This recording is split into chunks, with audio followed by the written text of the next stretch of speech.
assassinated. That was a clear assassination. So let's take a moment of silence for Officer Familia. Her family, her friends, one of her supervisors, co-workers is here. All right, so let's start with a moment of silence for her, please.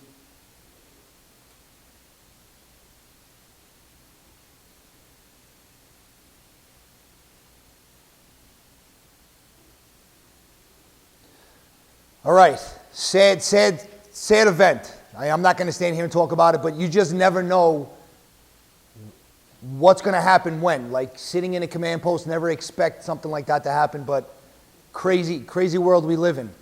For those that you know that are studying for lieutenants, I announced it in my lieutenant class, but just pass the word, there is no lieutenant class Tuesday morning, obviously. You know, for the funeral, we're going to make sure everybody can make the funeral, so there's no lieutenant class Tuesday morning in the Bronx due to the arrangements. I hope you all had a wonderful 4th of July and you were studying, you didn't slack off, all right? It's coming before you know it. Yes, October, November, whatever day, I don't know. I hear rumors. I'm not saying what I hear anymore because my words get twisted, okay? So we'll go with what they originally said, October. But I think it's going to change, but that's just my personal opinion. Your cutoff was June 30th, which covers up to IO 49 of 07. We sent you an email with an IO recap, all right, of everything you need to know. Also, in the Moodle app, we downloaded the patrol guide and AG up to that date, June 30th. So don't look at any other patrol guide, like especially the department intranet, because you know how it works. When an interim order comes out, it just gets thrown right in there, and you'll be reading new stuff, all right? So when you go and do your reading from the guide, go into the Moodle and open up the guides from there, okay? Crime Complaint Reporting System Reference Guide. A student came up to me today and said, I should have listened to you for the last captain exam and read that guide. It's like 70 pages. I'm not saying you need to read it front to back. You need to read the examples they give you of various burgs, rapes, whatever examples they have. They have examples in there. And the student said some of those examples were on the last captain's exam. If he would have read it, I think he failed by 2 points, and I'm not going to shout him out, but if he would have read it, maybe he would have got those right, okay? They did it on the last lieutenant's exam, I heard. Examples right from the guide. So don't get crazy reading the whole guide. Go to the 7 majors and read those examples, because you may see them on test day, all right, especially for a captain's exam. We have the Crime Complaint Reporting System Reference Guide in the Moodle app as well, and you could all access it at work, all right? So we got a little bit of 212 to cover and some 213. Next week, what do you got next week? 214? You got a lot of changes that came down with ECBs. ECBs are gone. Of course, it's gone after we cover it. And all of those new interim orders that came down with ECBs, we'll cover it towards the end when we get a recap.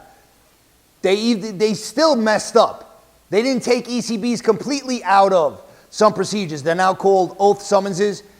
I don't know, it just boggles my mind when the job comes out with these policies and they cannot correct it everywhere it's got to go in the book, all right? So there's still a little bit of a conflict because ECBs still appear somewhere, but we'll cover that down the line. But a lot of big changes did come down with ECBs. But no more changes. That's it. June 30th, you don't got to worry about anything else that comes out for your test, all right? It gives you a nice buffer. That's a nice cushion from test day, whenever it is, October or November. You don't have to worry about any changes.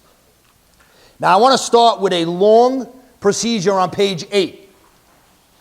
Normally, for a sergeant's lieutenant's class, I won't cover this. But for your class, I'm definitely going to cover it. 212-101, processing suspected CBRN hazmat evidence, AKA white powder job, all right? Used to get this a lot. You may still get them depending on where you work.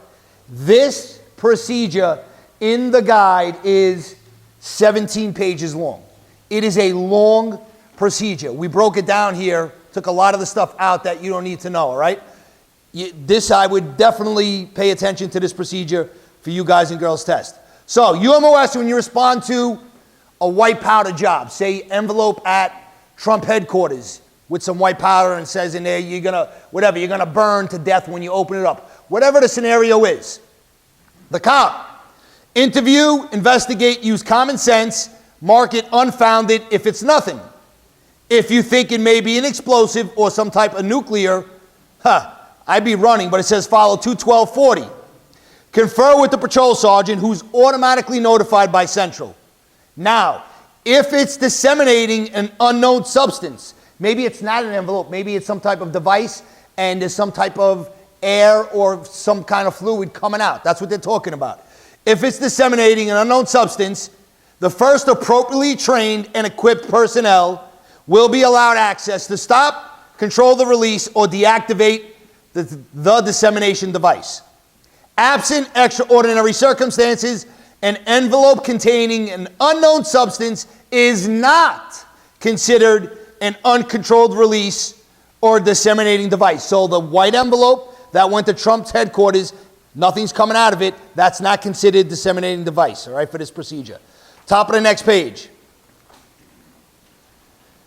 If the nature of the unknown substance cannot be determined, the cop makes these following notifications. Notifies Central and requests the response of ESU. That's a normal notification for cops, not a big deal. Now look at the next one. I would highlight this one. Notifies ops and requests the response of DEP's hazmat unit. That's not a normal notification for a cop to make, so watch out for that, all right? And if needed for life safety operations or mass decontamination, also have operations notify FDNY. When you see this on test day, in this procedure, when you see FDNY, you got to remember what it says in the box on the top right. We need to have a captain there, all right? Look what it says. The FDNY is involved. Request immediate response of the duty captain. So, another weird notification for the cop, all right? That's the cop requesting the duty captain. But just remember, white powder job, FDNY, is always going to equal duty captain. Evacuate individuals in appropriate distance from the substance and the contaminated areas. Now this is different than hazmat. Hazmat, we gave you 300, we gave you 1,000, all right? Bomb job, 1,000. This just tells you an appropriate distance, so you don't have to worry about numbers. Obviously, if they lock you into a hazmat procedure and this procedure, they may have a conflict, but I don't think they would mix the two. I think they'll go straight with this procedure. Identify and isolate people suffering ill effects from the unknown substance and immediately request Central to send medical assistance. Identify and isolate individuals who have been exposed and or may require decontamination.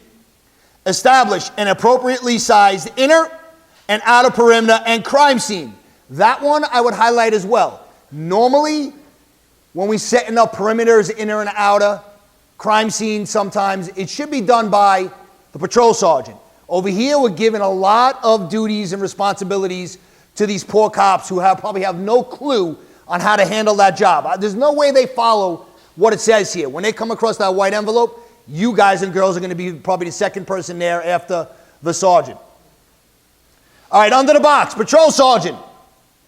Respond, review actions of the uniformed member and ensure all required notifications have been made.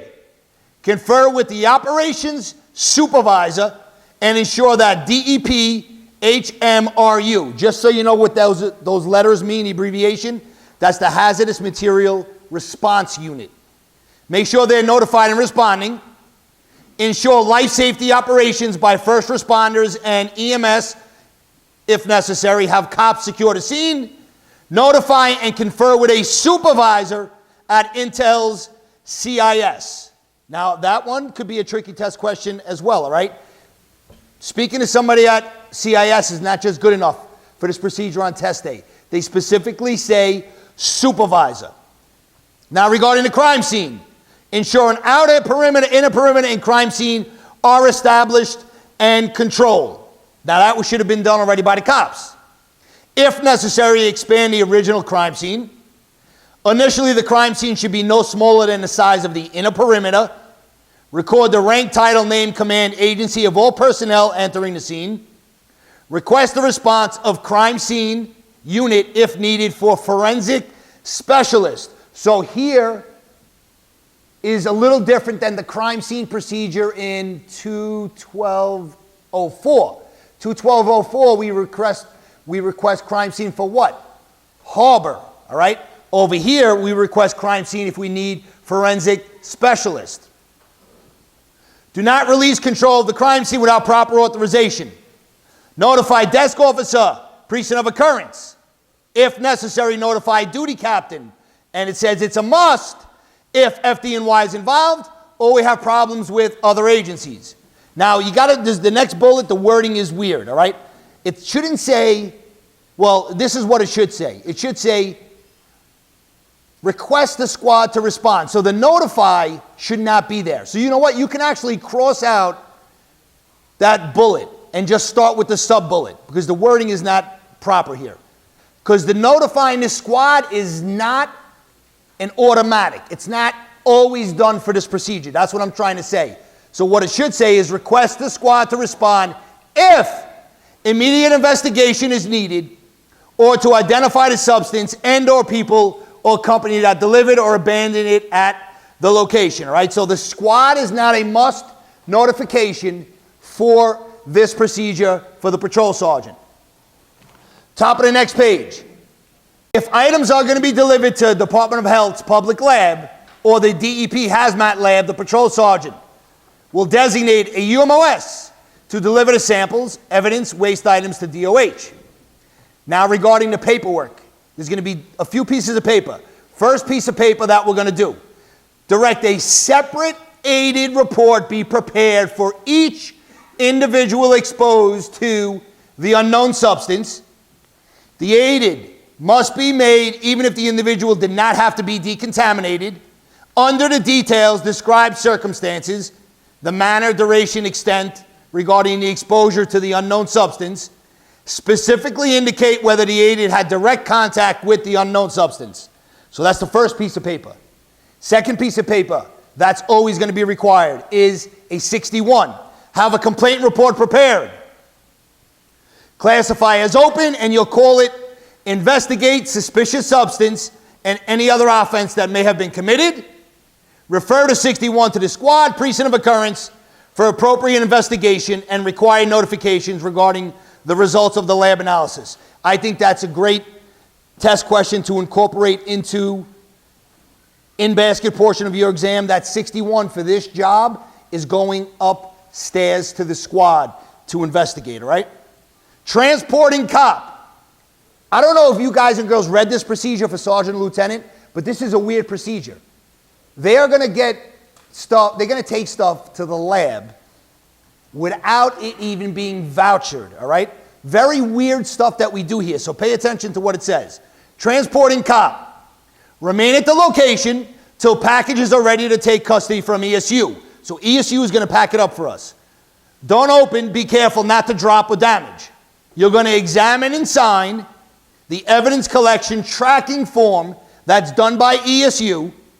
Ensure the number and type of packages to be immediately taken direct to DOH's Department of Health lab. Direct. So what that envelope with the white powder, whatever's in it, ESU packages it. They're going to do paperwork. We're going to do paperwork. We're going to do an 80 and a 61 right from Trump's headquarters right to the lab. All right? Now you're going to see how vouchering comes into play. All right?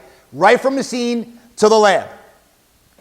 The transporting cop will make an activity log entry as the record of chain of custody and should include rank, name, tax, and command of collecting, packaging, ESU member, number and type of packages being delivered to the DOH lab, pet's barcode number, yes, barcode number, even though we don't have a voucher yet. Yes, don't let them fool you with that, all right? Pet's barcode number on the plastic security envelope, ESU hammer number, and weapons of mass destruction log number. Now those log numbers, don't worry about it. The cop's not getting it, the sergeant's not getting it. That's all going to be handled by ESU. Patrol sergeant. Sign the cop's activity log entry verifying its accuracy as a record of the chain of custody Then you make your own entry attesting to the chain of custody entry in the cop's activity log. Send the cop directly to the Department of Health's lab with the packages and the form, evidence collection tracking form. Remember, ESU did that for us. Cop goes right from the street there.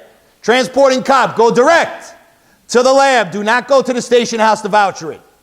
Obtain a Department of Health accession number from the Department of Health's uniformed officer at the evidence intake area and enter it on the evidence collection tracking form in the appropriate caption. Have them sign the form to establish a chain of custody. Give them the original of the form. Then you're going to prepare. Look what you're doing at Department of Health's lab. The cop is going to prepare a property clerk invoice worksheet maintained at DOH, and you're going to list these items as investigatory. You're not going to list contaminated non-evidence waste items on the worksheet. Only evidence items go on it. Next page.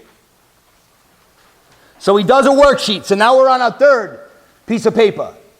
I'm talking about what our guys do. I'm leaving ESU out. You should not have to worry about what ESU does in this procedure, all right?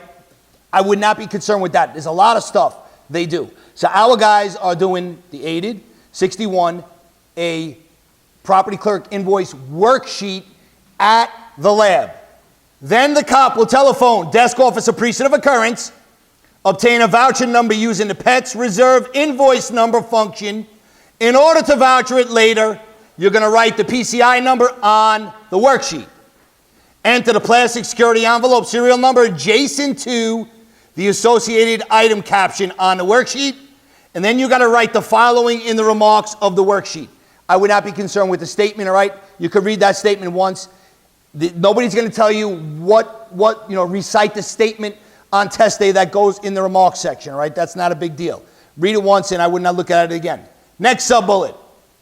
Request Department of Health Evidence Intake Area Officer to sign the statement in the remarks section of the worksheet as a receipt or enter refuse signature. Then the cop, this is our cop still, will prepare and sign DOH form, evidence property custody document, and any other Department of Health forms.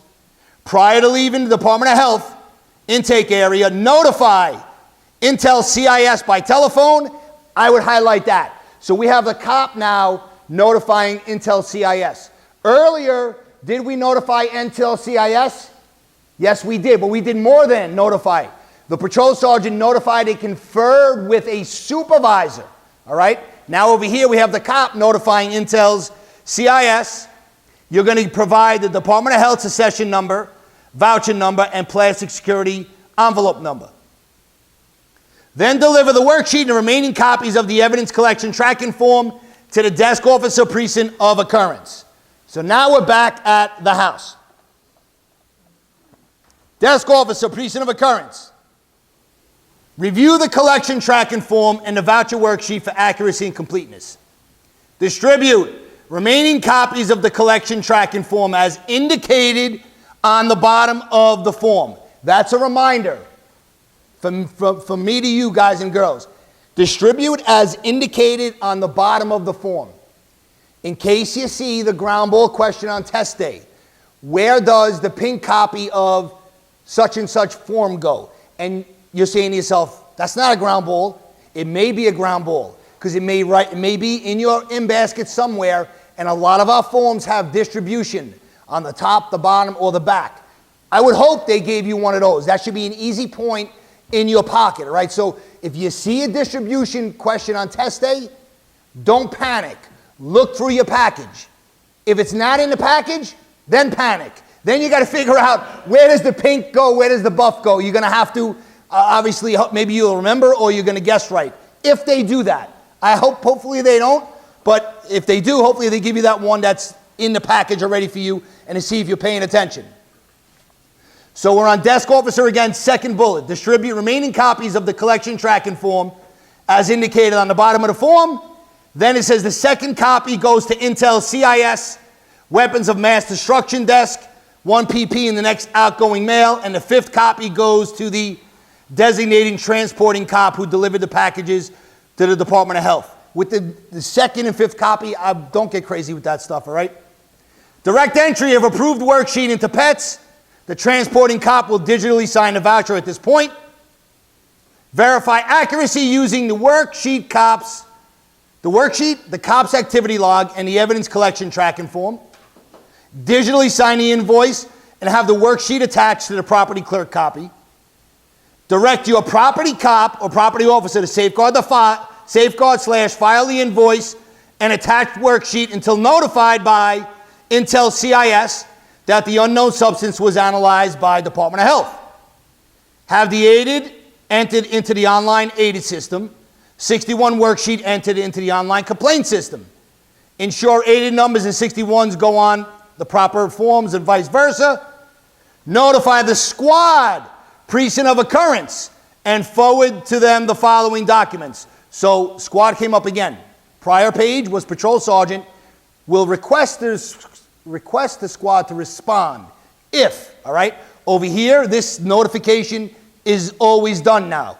Notify the squad, precinct of occurrence, and forward them the fourth copy of the evidence collection tracking form, appropriate copies of the voucher, copy of all related aideds, and a copy of computer-generated 61.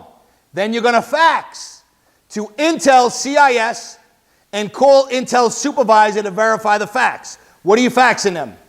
Second copy of the completed evidence collection tracking form, property clerk copy of the voucher, computer-generated 61, and all aideds that we did. Remember, we do one for every person exposed at this job. Then create a property transfer report using the PETS external transfer with Department of Health as the destination, ensuring samples or evidence are entered in compliance with department procedures. Then both the desk and the cop digitally sign the above property transfer report. Now is where a lieutenant comes into play. This got a lot of actors in this procedure. Ops coordinator. Now I wonder how many of you ops coordinators have ever handled one of these jobs and followed what it says here. Probably not. One thing also to notice, to make note of. The procedure ends right here on this page. Remember in the beginning it said if FDNY is coming, the duty captain has to be notified. Or if we have problems with other agencies, the duty captain has to be notified. Directions in this procedure. What does the duty captain do, all right? So don't let them confuse you. There are no duty captain duties here. Obviously, he's going to come and make things nice with FDNY or what other agencies we're having problems with. But there's no specific duties listed in the guide for a captain in this procedure. But no, he has to come. Problem with other agencies or if we requested FDNY. All right, ops coordinator. Precinct of occurrence. You got a whole page of duties here. Have the involved MOS notified of the results of the analysis of the unknown substance. So you're the one that's going to get notified of the results, the ops coordinator. How they put it on the ops coordinator, I don't understand why, but that's who is the one, all right? So start with the top left box. If the results are from a DEP hazmat lab, it says comply with instructions of the Intel Bureau's operations unit supervisor, positive or negative, there's no difference. So if it's coming from DEP hazmat lab, there's not much for you to do there. Now look at the right side. If the results come from a Department of Health lab and they are positive, comply with instructions from the ranking MOS making the notification. Not much to do there either. When do you get a lot of duties? Next section down. If the results come from the Department of Health lab and they are negative, the MOS must respond with 72 hours to the Department of Health's lab, room 203, Monday through Friday, 08/16, with copies of the voucher to retrieve the voucher packages. So this white stuff is bullshit. It's nothing. So we're going to send the cop to go pick it up, right? Negative results when it comes from the Department of Health lab. Negative results from DEP. Are we sending the cop there? We don't know. It just says comply with instructions, all right? So negative results from Department of Health lab. Send the cop over there. Identify any vouchered items or packages that cannot be retrieved. Make appropriate entries in PETS in the add remarks documents functions to account for missing items with the reason consumed during analysis, destroyed during decontamination, etc. Then print rank, name, and tax of Department of Health evidence officer on the voucher. Have him sign the entry as a receipt for items or packages being retrieved and as a verification of missing items or packages, or enter refuse signature. Then you're going to prepare and sign Department of Health form evidence property custody document and all other required Department of Health forms, reports, and deliver retrieved items, packages, and a voucher to the desk office or precinct of occurrence for processing according to department guidelines. Last duties for the ops coordinator. Notify detective squad supervisor. Now it specifies supervisor. Prior page, it was notify the squad. Now it says supervisor, precinct of occurrence of the results of the Department of Health and or DEP hazmat lab analysis. And if it applies, notify the medical division of the results that you got and comply with 20510, exposure of members of the service, blah, blah, blah, which we covered many weeks ago.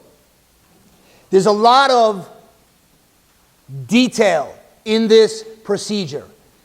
If I'm writing a question, I think I'm going to go, I would go to when does the captain have to get there, all right? Who's notifying who? Like all this other stuff, like for the ops coordinator here, I think is very, very detailed. And I wouldn't go, me personally, I wouldn't go to if I'm writing a question. They could write whatever they want. But I think one of the most important parts, captain, when do you have to get there? Obviously, it tells you.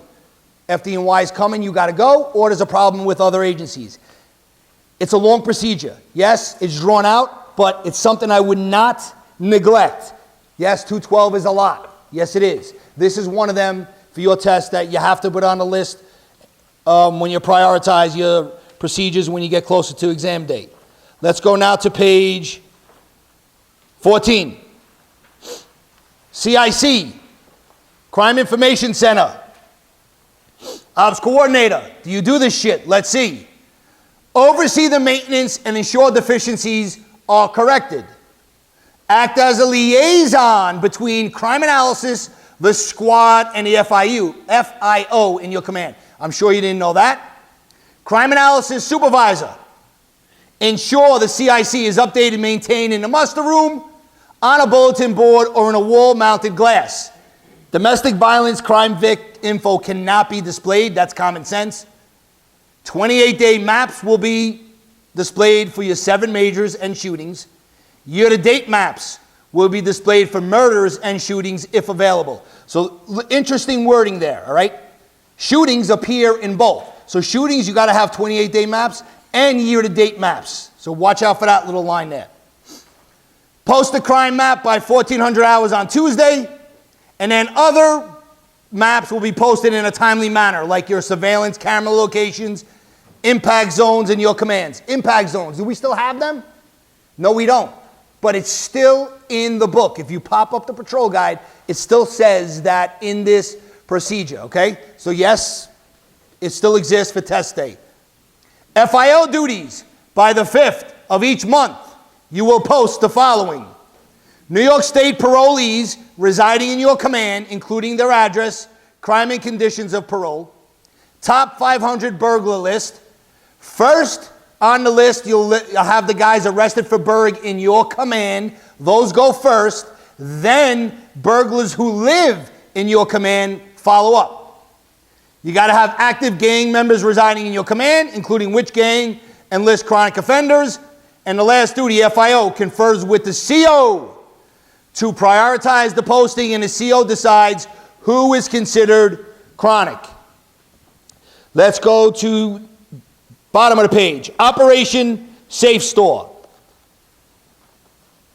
So they tell you Taru has installed cameras and panic alarms in 33 bodegas throughout the city. Precinct CO duties. You're going to review, create a response plan to robberies and other serious incidents at selected locations. Revised plans will be submitted to who? Office of the Chief of Patrol. Easy question to substitute. Borough Commander, Chief of Department, all right? Those are things that you want to not give them. When you see statements like this in the guide of who a report or somebody's paperwork is going to, like this, think this is an easy test question for them to write. Because they're like us, except for Vucinaj. Most of the test writers are like us, all right? They're going to write questions, not get crazy. This is something you could write within 10 minutes and just substitute the actor. So revised plans will be submitted to the Office of Chief of Patrol. You will assign your SOL as your Operation Safe Store Coordinator. That's another easy question. Instead of the SOL, I'll make it my Crime Prevention Officer or my Community Affairs Officer. All right, but the procedure says SOL. Top of the next page. And we're still on, because it doesn't say it on top, but this is still CO duties. Direct your crime prevention cop to visit selected stores bi-weekly and prepare Operation Safe Store bi-weekly inspection report. So be careful, because look what I just said on the prior page. Who is your liaison? Who's your Operation Safe Store Coordinator? SOL. Then the next duty jumps in to send your crime prevention cop. You could easily get confused. Oh, he is the coordinator as well. No, he is not, all right? Or she is not. So they have to visit selected stores bi-weekly and prepare the Operation Safe Store bi-weekly inspection report. Crime prevention cop will conduct tests of the alarm system during the visit to ensure the system is operational and record the ICAD job number on the Operation Safe Store bi-weekly inspection report. This is still CO, keep in mind. Review the report, endorse, and forward to the CO of TARU. So now we have another addressee that you're sending something to. Prior page, you send something to the Chief of Patrol. Over here, you're sending something to the CO of TARU, all right? All easy questions for them to write and mix and match in this procedure. Maintain copies of all communications involving Operation Safe Store in a folder at the command. Now just say to yourself, maintain copies of all communications involving this program in a folder at the command. In reality, is the CO going to be doing this shit? No, it doesn't sound like a CO duty to maintain records and files, but it is in this procedure, okay? Notify Chief of Department, Chief of Patrol, Patrol Borough Concern, the Chief of Management Analysis and Planning, and TARU if the program location closes, moves, changes store type, or if any other activity or incident occurs at the location that precludes continuation in the program. The store should not be removed without written approval from the Chief of Department. Another one. I haven't in a while, and obviously I read this last night and this morning. And just now reading it again, on a prior page, revised plans go to the Chief of Patrol. This page, the report done by a crime prevention cop, CO of TARU. Now we just said we want to take somebody off the list. Approval from the Chief of Department. Two different high-ranking chiefs and the CO of TARU mentioned right here under the CO duties. Perfect question to ask and confuse the shit out of a lot of people, all right? When future stores are added, visit and review the program with the store owner concerned. Look at that bullet. So we add a store to Operation Safe Store. The CO has to go out and confer with the store worker or owner or whatever, right? The CO, it's telling. Why not have the SOL who's our coordinator? That's who's probably going to do it in reality, okay? But here it says the CO goes out and does that with the store owner. And have the store owner prepare and sign Operation Safe Store Acknowledgement of Installation Responsibilities, and you countersign the report. Another duty that I would not think is the CO duty, all right? All right, under the box, when a job comes over at one of these locations, Central will tell you it's an Operation Safe Store location. The cops request the response of the patrol sergeant. Patrol sergeant, direct the preparation of a 61, and if it's a confirmed serious crime, shooting or robbery, then you request the response of the squad, night watch if it's after hours, and detective bureau duty captain. I would watch out for that, all right? Serious crime is when those guys have to also come to the job. Request immediate response of TARU To retrieve the tape, they will respond to crimes where the tape may be of value. Prepare an unusual occurrence report and distribute as follows. Shitload of people getting it. Chief of Department, Chief of Patrol, Chief of Detectives, Deputy Commissioner of Operations. Now, Deputy Commissioner of Operations, is there such still that title? No, that's Dermot Shea. He's the Chief of Crime Control Strategies or some shit like that they made up for him. Not shit. Dermot, I apologize. You know, I mean, you go way back, all right? You know what I mean, okay? But in the patrol guide, they didn't change it yet. They didn't change it. I don't understand how they do this, but they didn't change it, all right? So on test day, this is the Dermot Shea's old title, DC Ops, all right? OMAP, TARU, Central Robbery, Patrol Bureau Concerned. I wouldn't get crazy with everybody, obviously. The main guy you want to know, obviously, is Chief of Department, and it specifies unusual occurrence report. It doesn't say do a report on type letterhead, which is the 49. This says an unusual occurrence report. So don't let them swap it out on you if they got that nitpicky, which I don't think they would.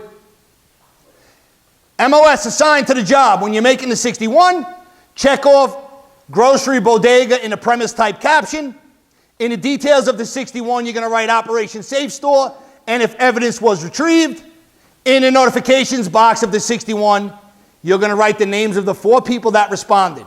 Patrol Sergeant, Detective Squad Member, Detective Bureau Duty Captain, and TARU. Now just keep in mind, all 4 of them are not always going to respond. Patrol Sergeant, yes. What did we say about the Squad and Duty Captain? It says if you have a serious crime, shooting, robbery, then the Squad you will call, and then Detective Bureau Duty Captain, all right? So those 4 are not always coming. All right, let's go to next page.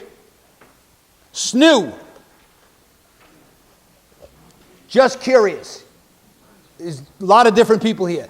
Anybody in their command still have a SNU team that's in this room? I don't even know if any commands still have a SNU team, all right? They've been doing away with it. It's still in the book. I'm not gonna cover it, but just read it one time at home, especially the tactic part about who's in uniform, who's not. You gotta have 1 and 6. It's not that hard there. I don't think they would go there because SNU is kind of, they're pushing it out the window. All right, let's go to page 22. Actually, we're going to go into 213. Let's take a quick break, and then we'll start with 213. What's up, this 213? I'm not going to start on that page. I'm going to start on page 43.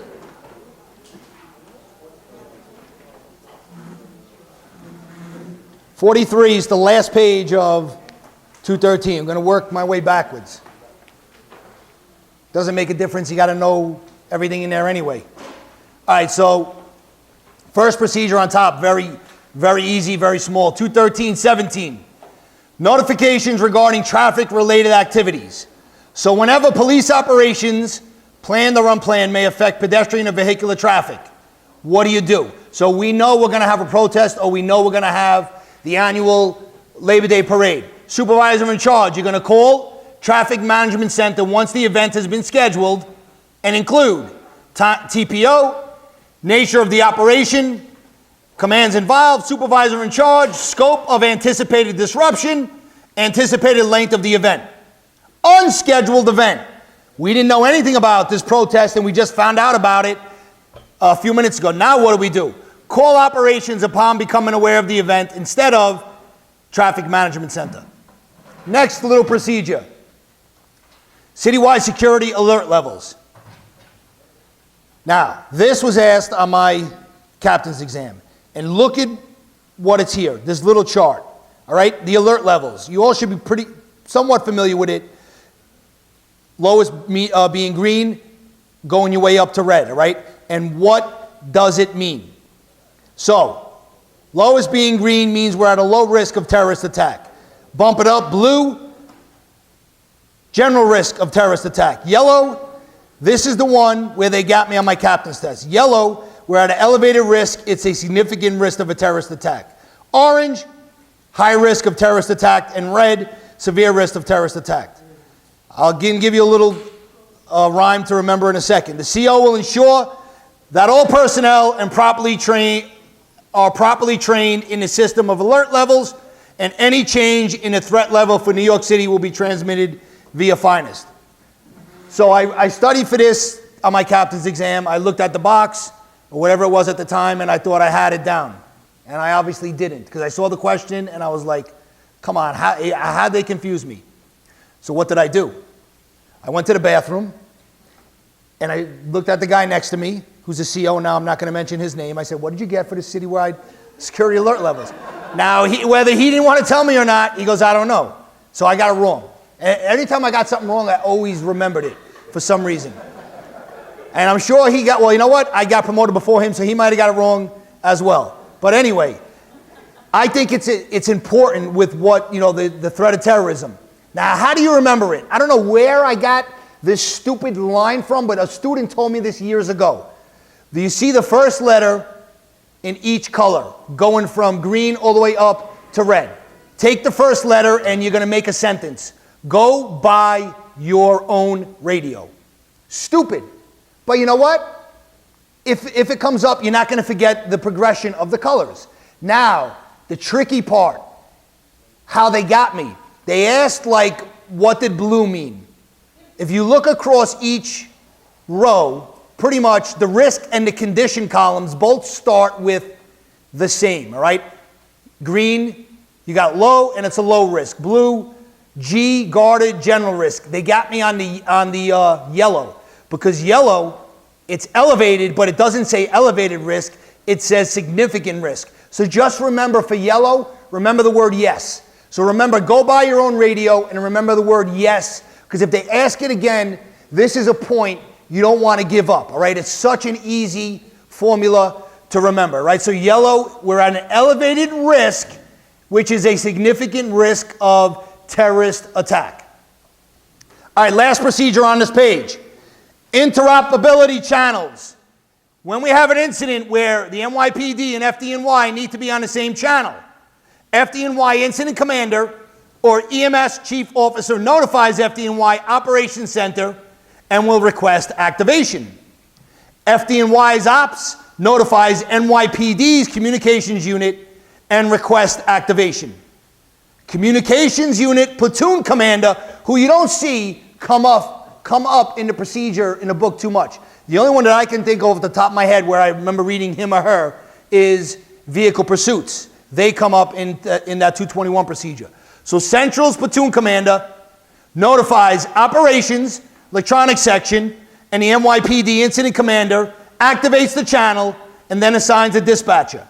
If we call it, you, the duty captain or above, will notify Central, who will notify Communications Platoon Commander. All right, go backwards, page 42. Relocation of vehicles during special events. So we're going to have the annual Labor Day, Western Indian Day Parade. No parking on Eastern Parkway. What do? This is what kicks in a few days prior to make sure that we have the streets ready, the signs up, and of course we're still going to have people park on Eastern Parkway. It happens every year, right? Precinct CO. Decide how many people you need for a no parking detail if it's a small event. And that's what it says, small event. Look what it says in the box. The borough CO will decide for big ones like presidential visits, parades, etc.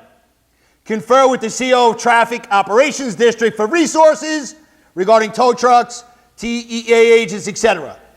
Assign a boss to coordinate the no parking detail. Ensure no parking signs are posted and vehicles are accounted for when relocated. I would make a note or highlight that duty. That sounds like the duty of the next actor, assigned supervisor who's doing the no parking detail. That doesn't sound like a CO duty, all right? So again, it says the CO will ensure no parking signs are posted and vehicles are accounted for when they're relocated. Businesses in the area should be notified that vehicular access to their shops may be prohibited. So now the sergeant, obviously on overtime, doing the no parking detail. Assigned supervisor is the title. Have no parking signs posted at least 2 days prior and ensure they're removed after the event is over. The patrol sergeant now is another actor thrown in the mix for one line. Patrol sergeant on each subsequent tour is to survey and ensure that the signs stay up. Missing or damaged signs are to be replaced as necessary. Patrol sergeant, it's common sense. The assigned supervisor has these signs go up 2 days prior. How can he survey and check on these signs every tour thereafter? If he does, what does he or she does, what does that mean? They're working for, which you probably do anyway, like in preparation for the West Indian Day Parade, some of them work 2 days straight. But on test day, it's a different actor. Assigned supervisor sticks them up. Patrol sergeant on each tour will check, replace as necessary. Back to the assigned supervisor, third bullet. Have cars towed away from the affected area. Have a UMOS escort each tow. Ensure each relocated vehicle gets a notice of relocation sticker. Ensure the tow operators have enough of these stickers. And it says we can tow vehicles that have handicap or special DOT plates. Just relocate them as close as we can. Try to place every car we tow into a legal spot. Don't have them double parked, dumped in front of a hydrant, in a bus stop, or in a crosswalk. UMOS, the cop, you will escort the tow op while the relocating is being done. You will place the notice of relocation sticker on the car. The cop does. Don't let them say the tow operator does that. You, the cop, will prepare vehicle relocation report and give a copy to your boss.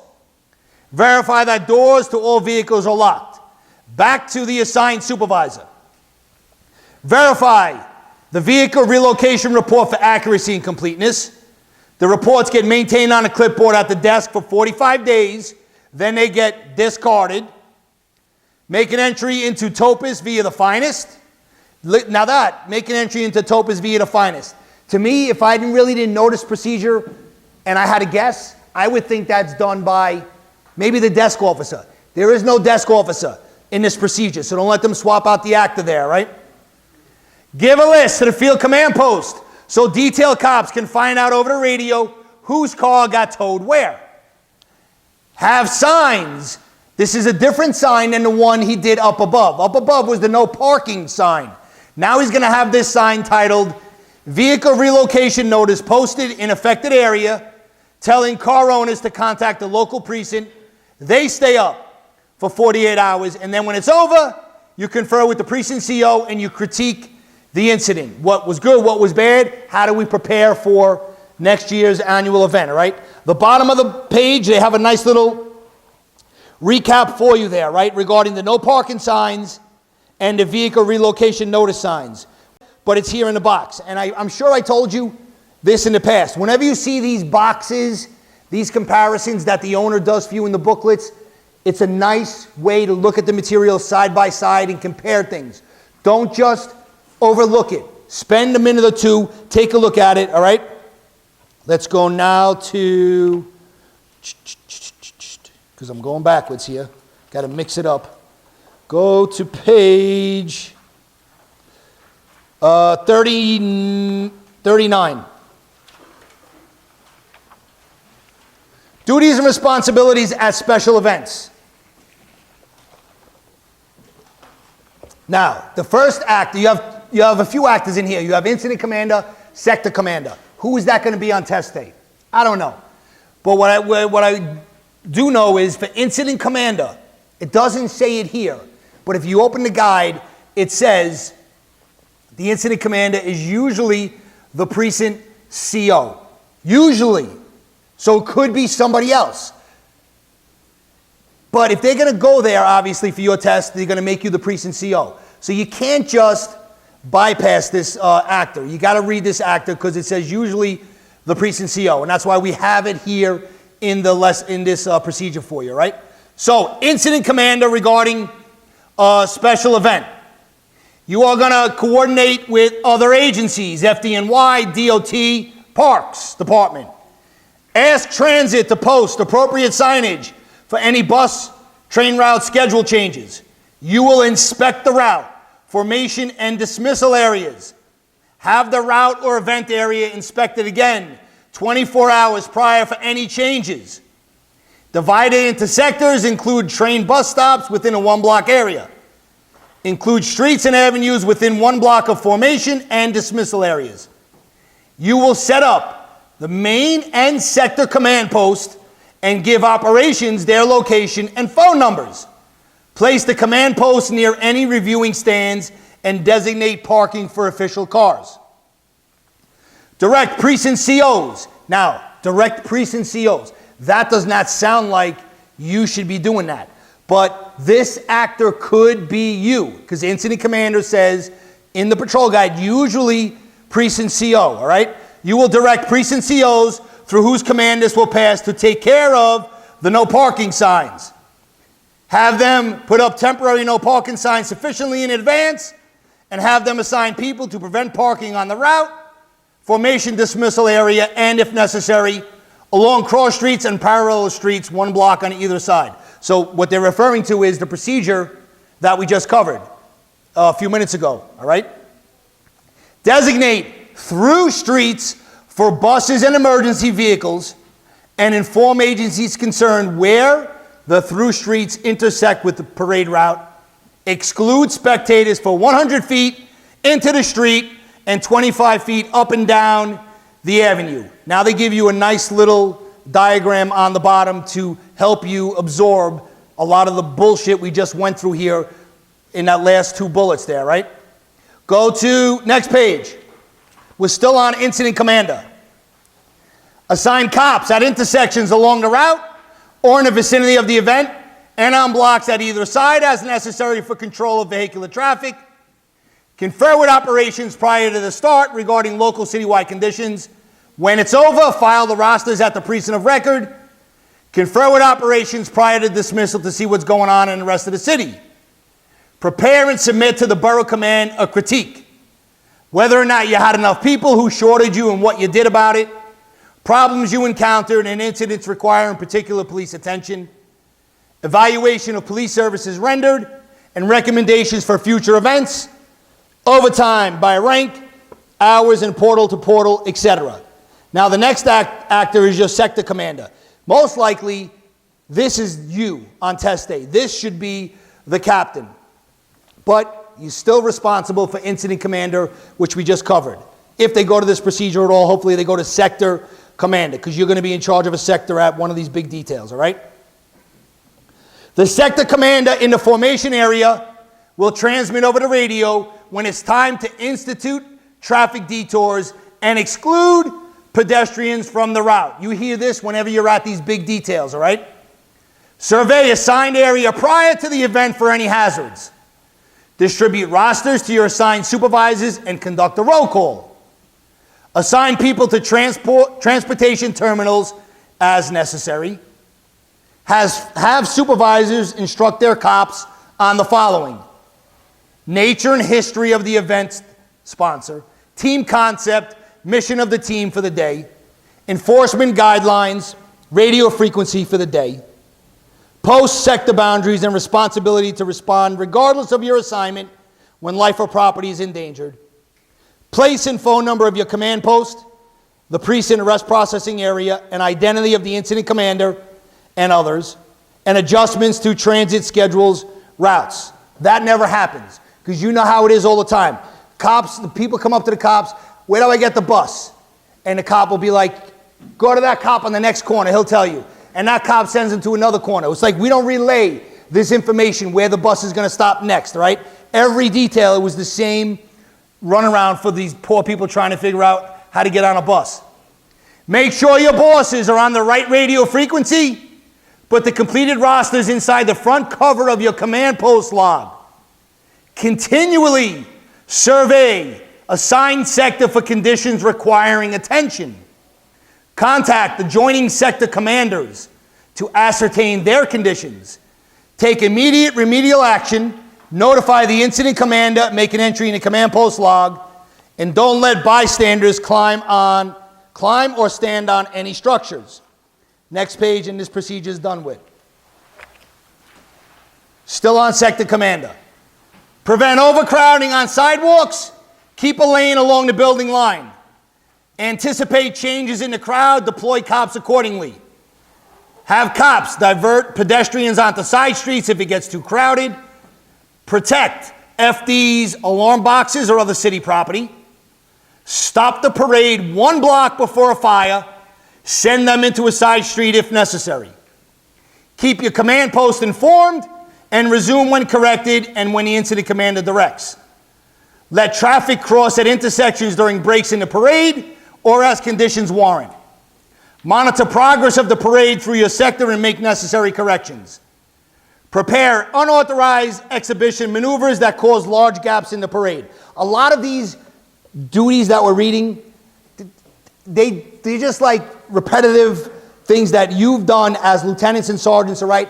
I don't see hard test questions coming out of there because it's all the same actor. It's either sector commander, which I think they would ask if they ask, then you got incident commander. So you got to say to yourself when you review this, where are they going to get me with a tricky question like one of the bullets, stop the parade 1 block before a fire.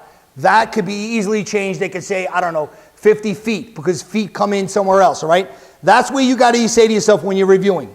Like the next bullet, notification. That's an easy question to come about. Notify ops and the main command post when your parade enters and leaves the sector and of any unusual incident, collision, arrest, etc. So 2 people you got to notify, ops and the main command post. It doesn't say ops and the incident commander. Now the incident commander may be in the main command post, but they say notify the main command post. Assemble and account for your people equipment when it's over and notify the incident commander.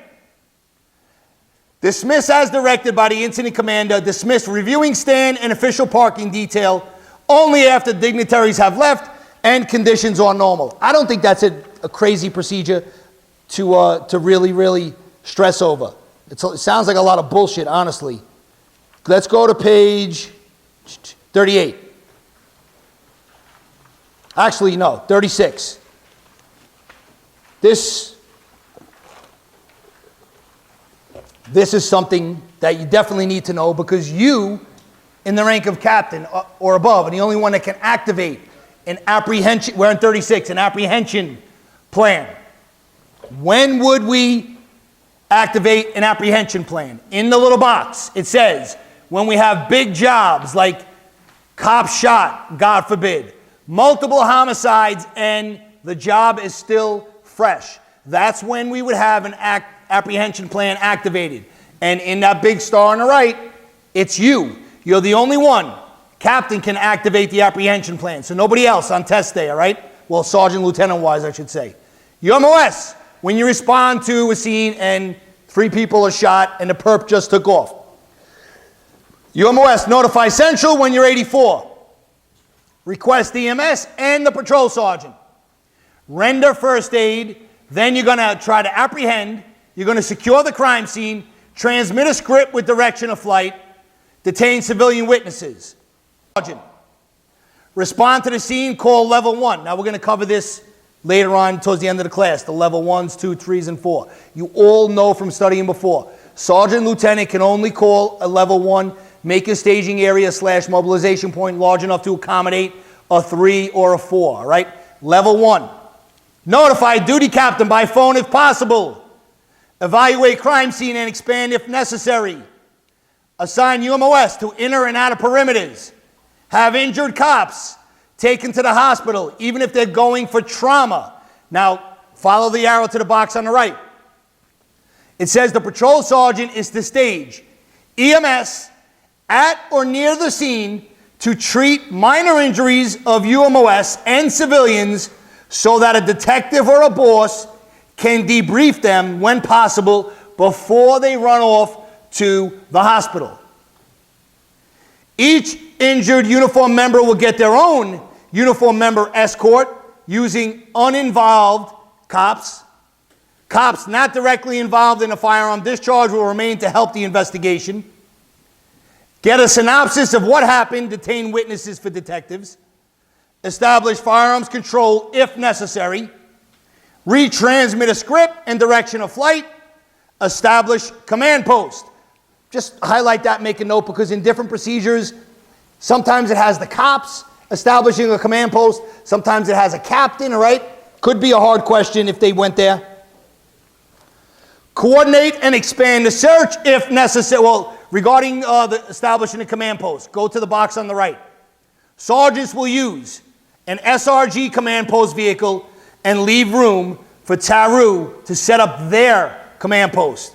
Then it tells the captain that these two trucks, these two command posts, should be together and about 1 block from the scene. Mobilization can be at the same place or farther away. Back to the left. The sergeant then will request a squad. Coordinate and expand the search if necessary. Assign cops to canvass license plates of vehicles in the area. And what does the cop do with that info? Gives that info to the TARU DB command post. Assign cops to record evidence recovery. Get the place, time, and name of who recovered. DB will take over this step when they get set up. Assign cops to record identity of responders.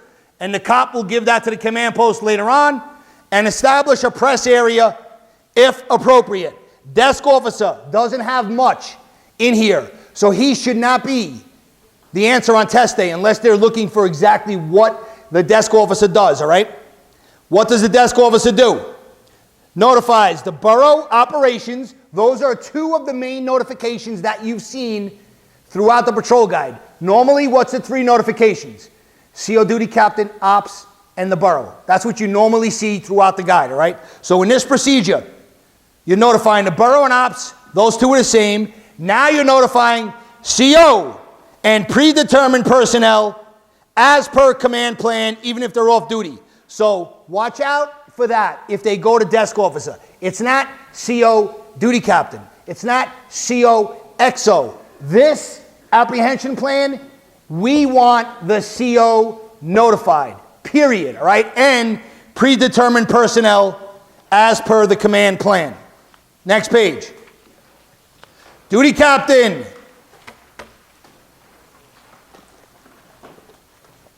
Notify and continually update operations. Activate the apprehension plan. How do you do it? By phone if possible, or by communications section via operations. You don't have to be present, it says. Confer with units on the scene is good enough for you to activate the apprehension plan. Now, in the box, it compares you activating the apprehension plan as a captain and a level 2, 3, or 4. We didn't cover the 2, 3, or 4, but let's look because we're going to cover it in a little while. So for the apprehension plan to be activated, this is for the captain. You don't have to be present. You only need to confer with units on the scene. That's what it says here, units on the scene. Now let's look at the right side. If we need to activate a 2, 3, or 4, again, you don't have to be present to activate. You need to confer with at least one of the following. Patrol sergeant, who's going to be on the scene because he probably called the level 1, the borough, or operations, all right? Those are 2 big differences with the apprehension plan and activating 2, 3, or 4. Apprehension plan, just generic. Confer with units on the scene. Doesn't even specify a supervisor. Units on the scene, and you can activate the apprehension plan. All right, under the box. Examine the mobilization point and the command post for suitability and change as necessary. Request the response of the duty inspector. Once he comes, you're off the hook then, maybe. Request response of additional captains as per Patrol Bureau plan to staff hospitals, traffic, etc. And those additional captains, they will confer with the incident commander and then go to the hospital. You will be the incident commander until you're relieved because you just notified a duty inspector. Once he comes, it's not you no more. Confer with Detective Bureau personnel regarding the crime scene and adjust to ensure its integrity and assign people to bridges and airports if need be. Now, the bottom of the page talks about inner and outer perimeters. The inner perimeter for this procedure will be the crime scene and its immediate vicinity. It includes the areas which require the wearing of a heavy vest. Outer perimeter depends on the incident, but a 4-block area is considered reasonable initially, all right?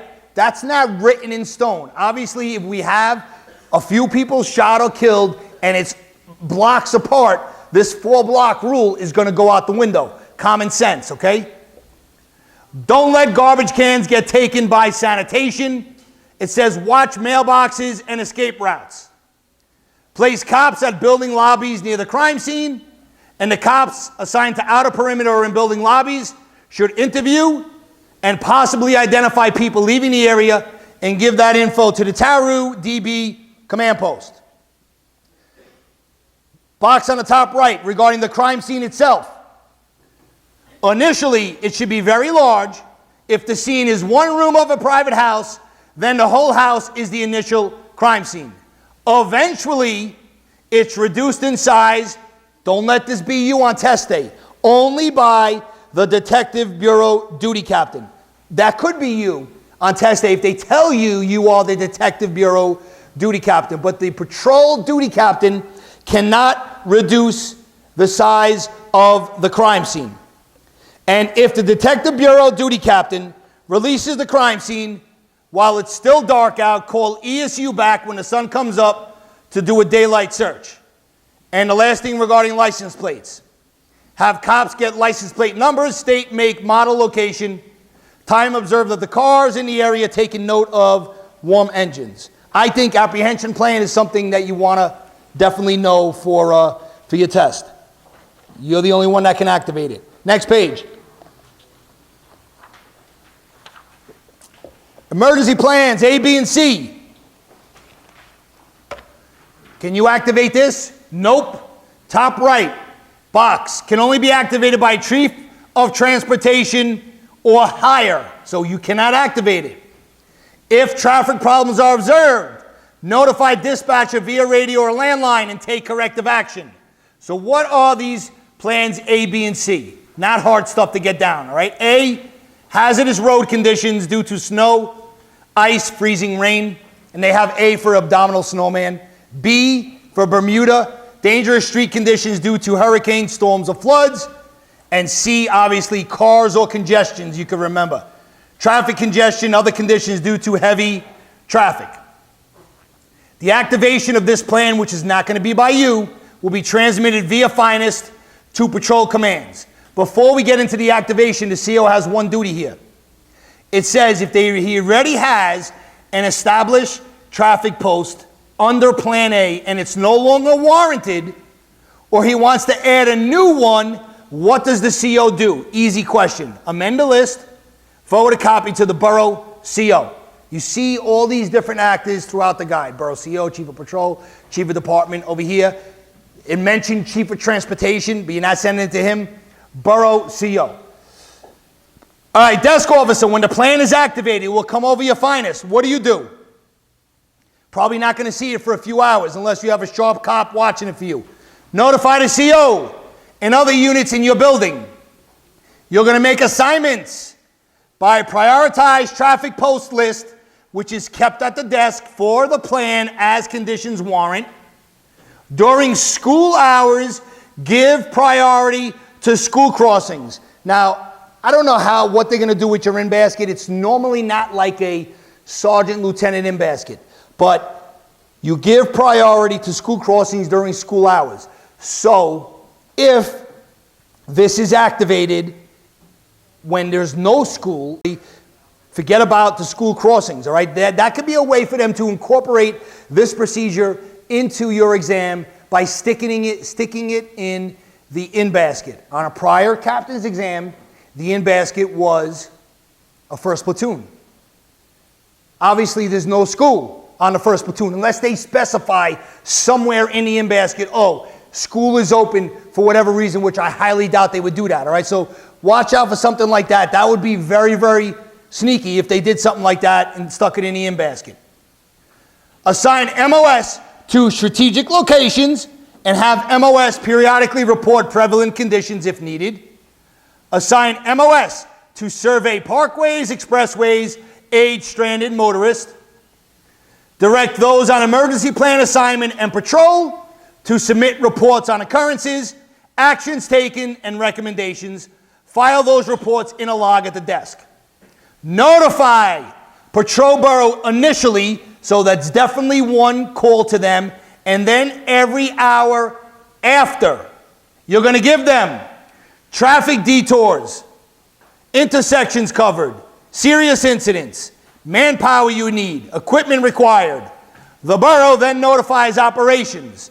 Then we tell you, you really don't need to know that, but there's a reason why they mention that, all right? So let's follow the arrow down. Because you, the desk, will notify operations if you have someone in need of temporary shelter or emergency transportation, all right? Watch out for that one there. Go back up above that little boxed area. Direct department property be safeguarded against adverse weather conditions. Maintain a special log at the desk to record emergency plan incidents with these captions. Don't worry about what captions are going in a log.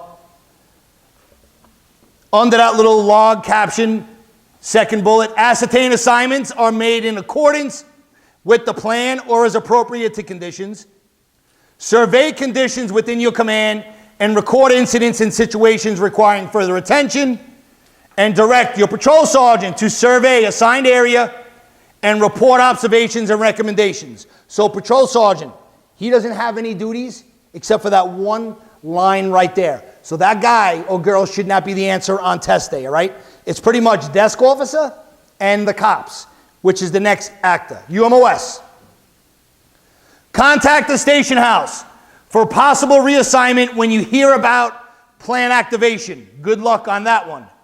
If assigned to traffic duty or school crossing, remain on your post until completion. Continue patrol unless you're on a special assignment. Keep traffic moving.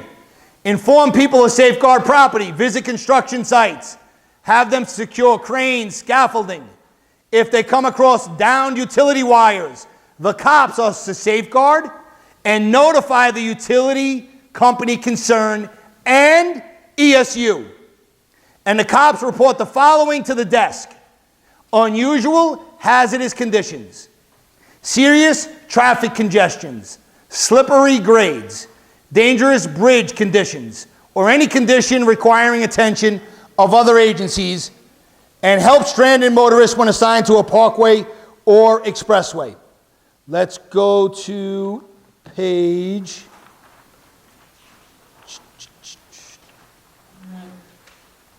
31. I think it's a very important procedure. Off-duty mobilization.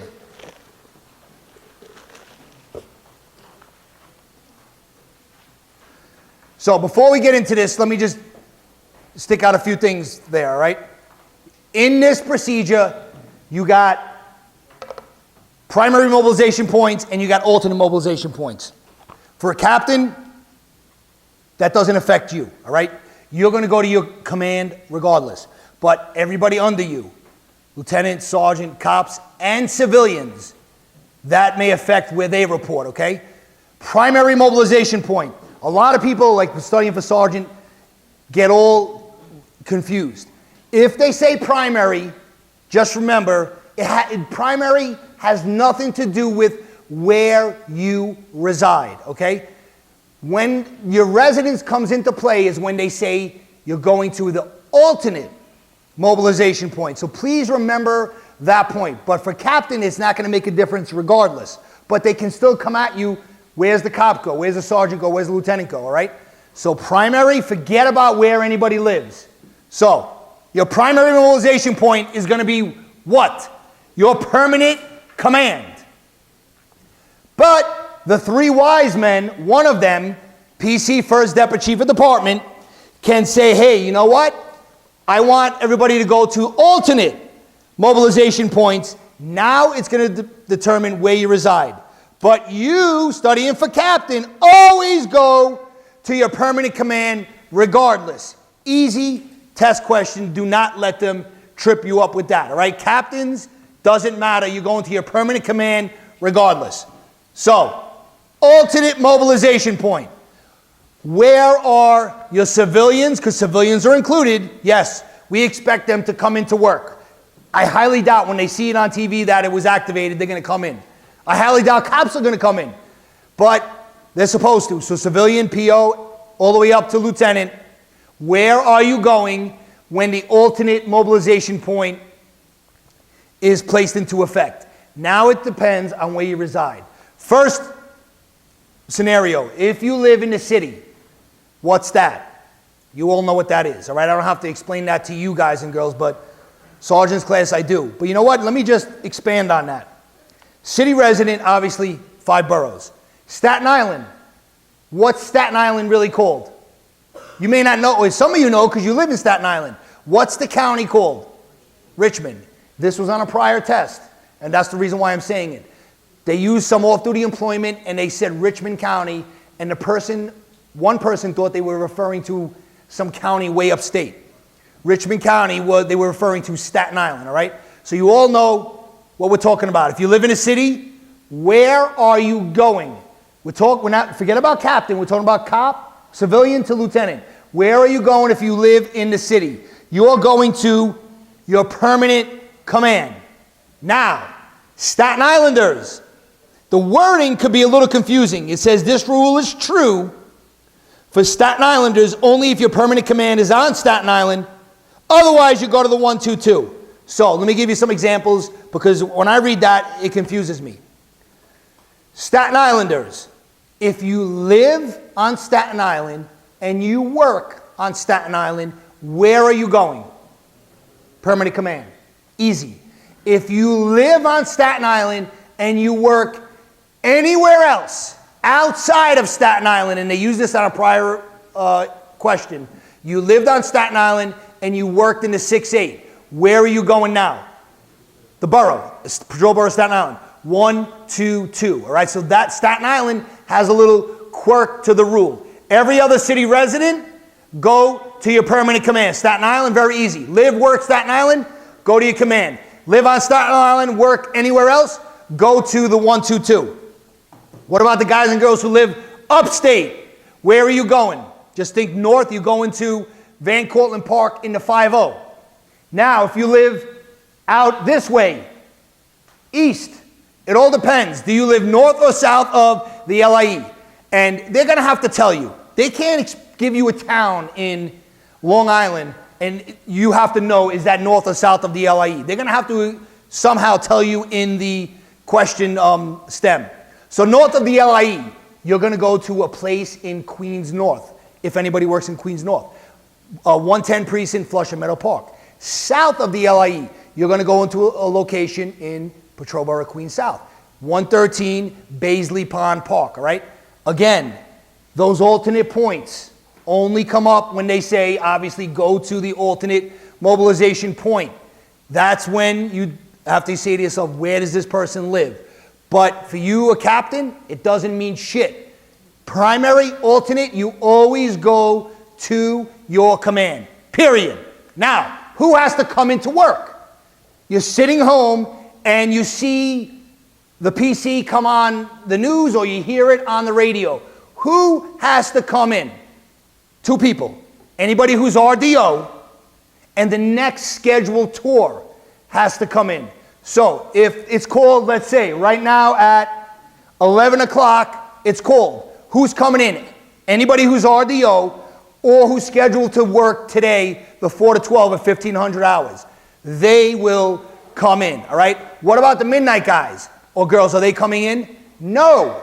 They will come in for their midnight because they need to relieve everybody who just came in who's RDO and the 4 to 12, all right? So that is a good rule to get down. Who has to respond? RDO and schedule for the next upcoming tour, all right? And remember, civilians are included. So we're up to the part where it says everyone then will go on a roster. 1 and 8 in 3 main categories. First category, on-duty members. Members of Patrol, Housing, and Transit Bureau get assigned to operational control of their bureau. Next platoon will be utilized as per the needs of their permanent command. And then the third category is RDO people, organized into mobile field forces and deployed as rapid response units by their borough. What's a mobile field force? You probably all in charge of it and never even knew, all right? A platoon under the command of a lieutenant composed of 3 to 5 squads consisting of 1 and 8. Narco people, or I should say OCCB people, they will be organized into mobile field forces for deployment as rapid response units under their operational control of the operations unit. What about Detective Bureau personnel? Chief of D's will determine who will be assigned to investigative functions if necessary. Those not in investigative functions will be assigned as directed by the operations unit. Other personnel not specifically assigned will be deployed by the operations unit to supplement personnel within PSB, housing, and transit. And civilians, I already said, you have to come in and you will perform your routine duties at your permanent command, which means go upstairs to the lounge and watch TV for them, all right? Next page. Actor-wise, when this is called. First actor is CO / other ranking member at the permanent command. So obviously this applies to you. You are going to place 1 and 8 on a roster in those 3 categories that we mentioned on the prior page, RDO, next platoon on duty. You will set up parking for responders, close the street if you have to, provide security. You will set up a mobilization point and assign people if it's in your command, and you will notify the borough. Please do not drop an easy question. You, the boss at the command, will let the borough know how many people, well, what are you going to let the borough know? Personnel available by rank, number of squads by the 3 categories, number of people you're keeping to address the needs of your command, and number of operational vehicles by type. The borough, do not let them swap it with operations, because that's going to come into play down below, all right? So the boss at the command for this procedure notifies the borough of their personnel. Then you will designate a phone line that won't interfere with department business. Leave it open to give instructions to mobilize members. Direct a call to your key personnel direct, either by phone, by resident precinct. Direct a call to everyone, it says 3 times. If this was activated during early morning hours, because a lot of people will be sleeping and won't even know, or other times maybe they didn't hear it or were getting a poor response, then we're going to call everybody who's affected. Now here is the next actor. The next actor is the guy or girl at the mobilization point out in one of these parks, alternate response points. So this actor we're talking about, how many people could it be? 3, right? It's the one in the 50, the one in the 113, and the one in the 110. That's who we're talking about here. The alternate mobilization point. Ranking member at the point. You're going to make a command post.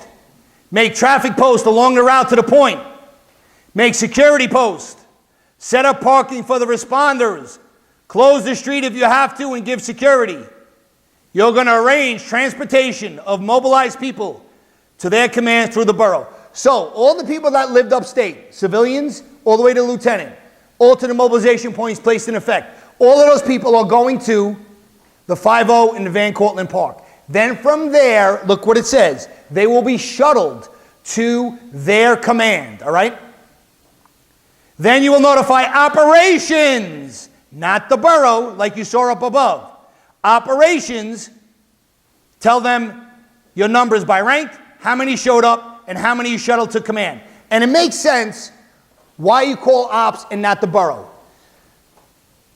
These guys we're talking about, there's only 3 people, all right? 50, the boss at the 50, the 110, or the 113.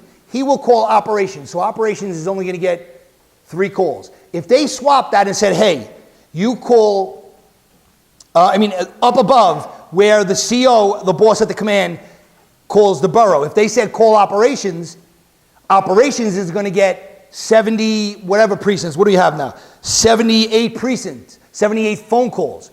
So up above, you call the borough, and they will relate. They will consolidate the borough numbers and send it over to ops. Don't let them swap that, all right? If you're the boss at the command, call the borough. You're the boss out in the street, which is only going to be one of 3 locations, call operations, all right? Let's take our last break, and we'll go into mobilizations and a few other miscellaneous procedures. 29. Unusual disorder map.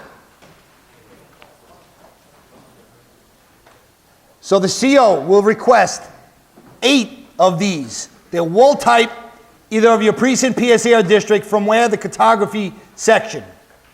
Mark each with sensitive and key locations for operations planning in an unusual disorder. You got to make an index of facilities on the map on a separate sheet and permanently attach to non-essential area on front of the map. Now you got the maps, you did all these markings. Now you got to send them out to get protected, all right? Send all 8 to the Police Academy Reproductions Unit for lamination. Once laminated, how many are you going to keep?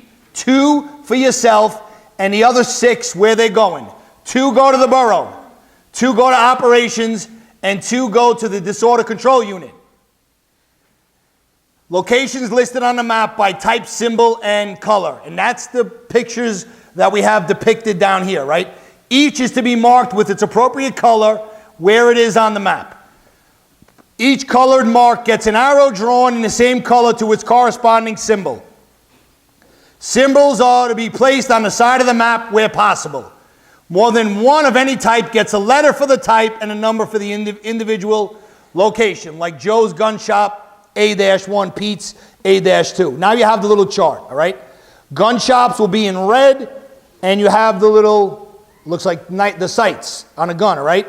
Utilities blue, and that's the symbol.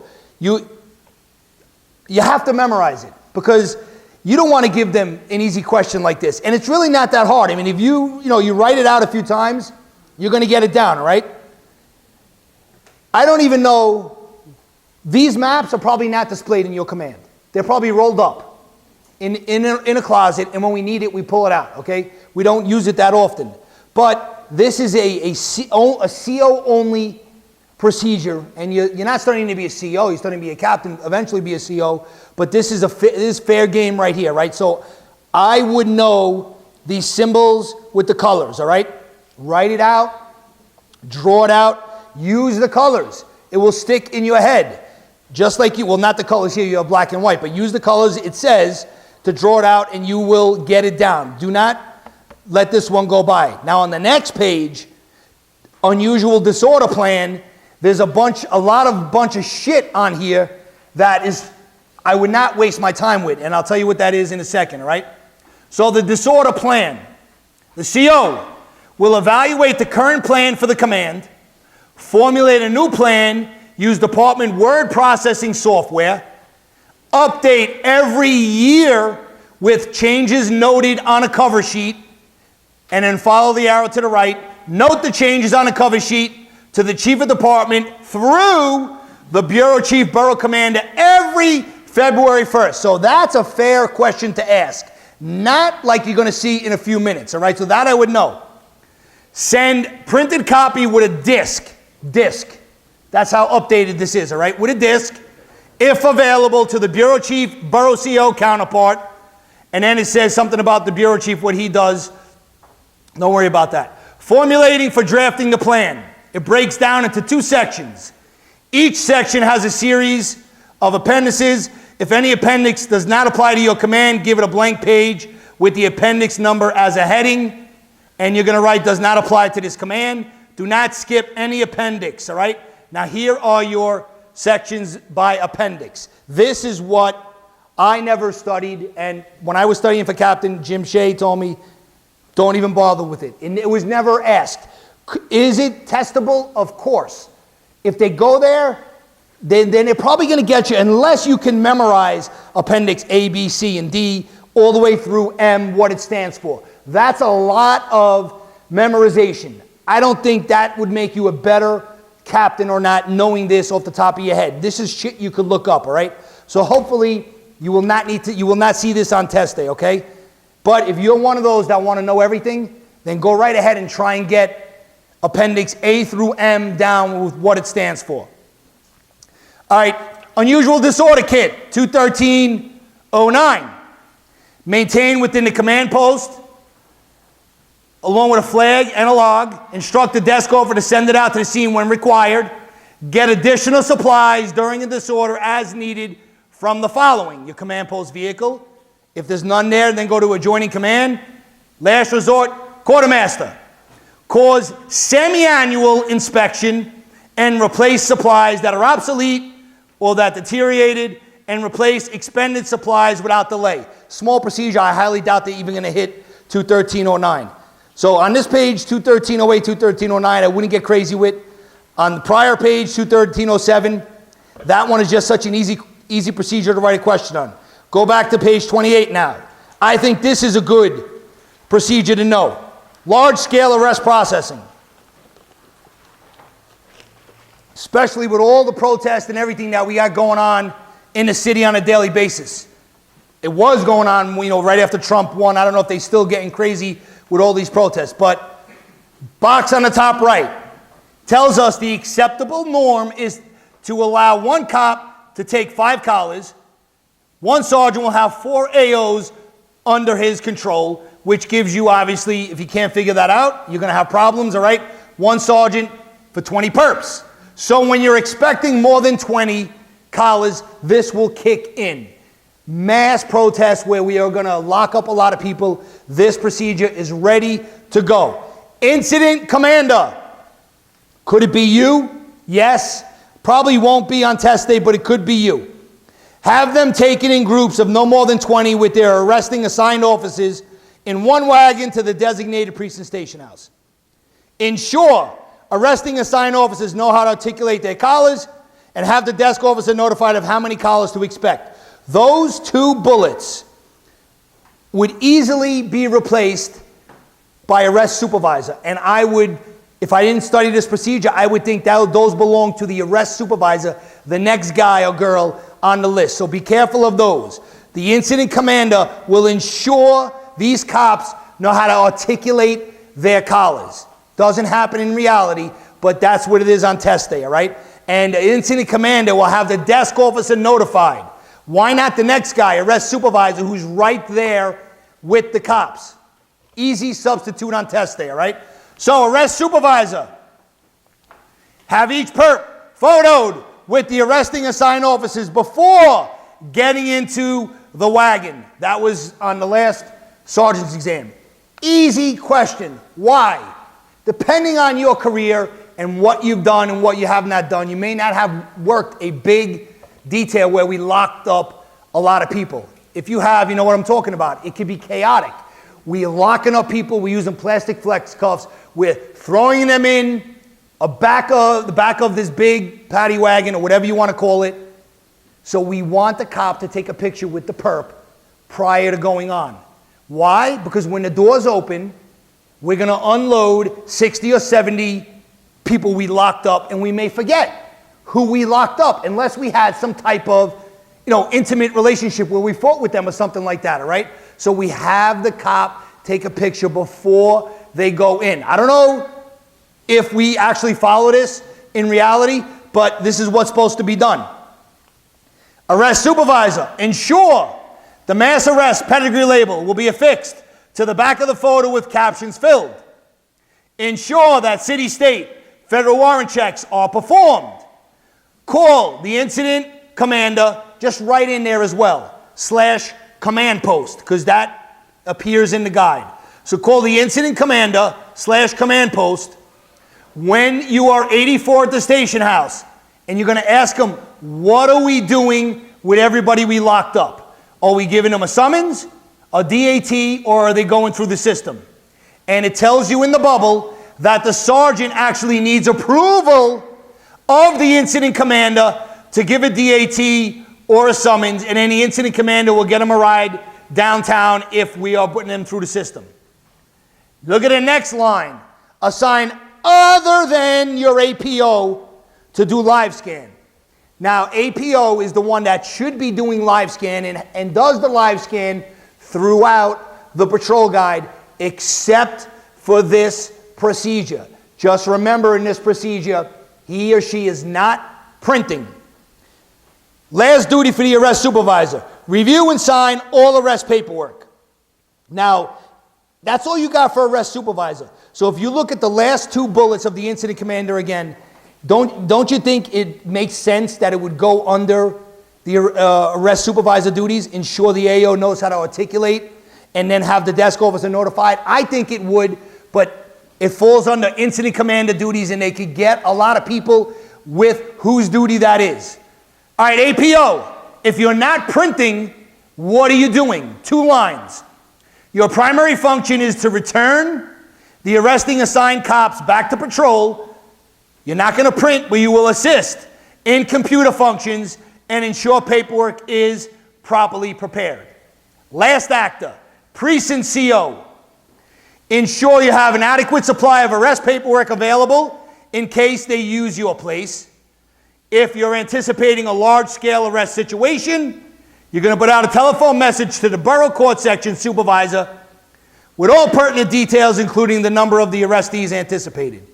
And then the borough court section will call the ADA and the Office of the Court Administration to expedite, and the borough court may even set aside a centralized processing area. I think that's a good procedure from 213 for you guys and girls to know, all right? Now it's going to be actors they're going to try and confuse you on. Who does what, all right? No desk officer mentioned in there as well. Let's go to page...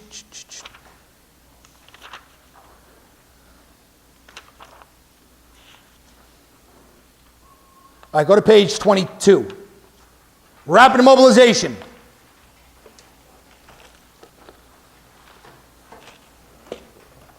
Patrol sergeant and lieutenant, or you can call those a level 1. How do you do it? Through radio. Remember this from 207. I hope you remember this next little sub-bullet. If the level 1 is for a missing person, that sergeant or lieutenant should be consulting with the CO duty captain prior to calling the level 1, unless there's some type of emergency, like the baby's father just kidnapped the kid, all right?